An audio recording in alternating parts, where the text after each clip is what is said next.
माता कुंती को मिली इतनी दर्दनाक मौत पर वासुदेव की भी रूह कांप उठी। आखिर महाभारत के बाद कैसे हुई थी धृतराष्ट्र, गांधारी और कुंती की मृत्यु? महाभारत के युद्ध के बाद कौरवों का सर्वनाश हो गया और हस्तिनापुर का राज्य पांडवों को मिल गया। कौरवों का सिर्फ एक भाई युद्ध के बाद जीवित बचा था, क्योंकि वह पांडवों की तरफ से लड़ा था। लेकिन वंश के समाप्त हो जाने के बाद भी धृतराष्ट्र और गांधारी को अपने आगे का जीवन जीना था। पर क्या आप जानते हैं कि उनका आखिरी समय कैसा बीता और कुंती भी अपने आखिरी समय में कैसे मृत्यु को प्राप्त हुई? चलिए जानते हैं। महाभारत के युद्ध के बाद जब पांडवों की जीत हुई तो क्रोध में गांधारी में जहां श्री कृष्ण को वंशनाश का श्राप दे दिया था, वहीं पुत्रों के मौत के दुख में डूबे धृतराष्ट्र ने भीम को मारने का प्रयास किया था।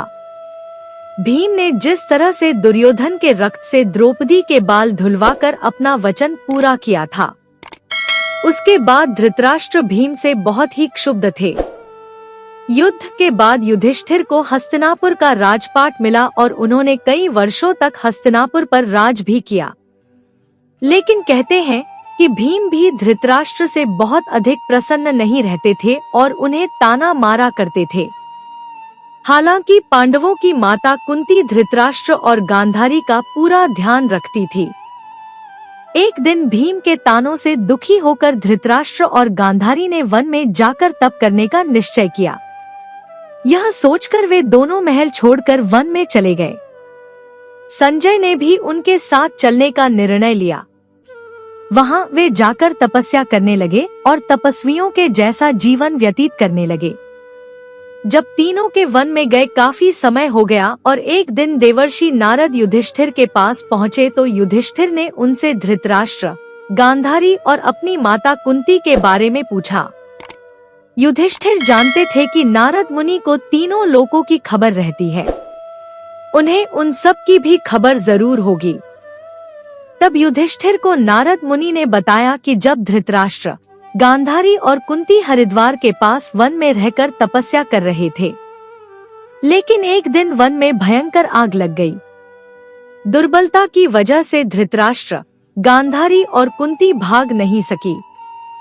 तब उन्होंने उसी आग ने प्राण त्यागने का विचार किया और वहीं एकाग्रचित होकर बैठ गए। इस तरह धृतराष्ट्र, गांधारी और कुंती की मृत्यु हो गई। वहीं संजय आग के समय वन को छोड़कर हिमालय की ओर प्रस्थान कर जाते हैं। वहां उन्होंने एक सन्यासी की तरह अपना जीवन व्यतीत किया। नारद मुनि से धृतराष्ट्र, गांधारी और कुंती की मृत्यु की बात सुनकर पांडव दुखी हो गए। तब देवर्षि नारद ने सभी को सांत्वना दी।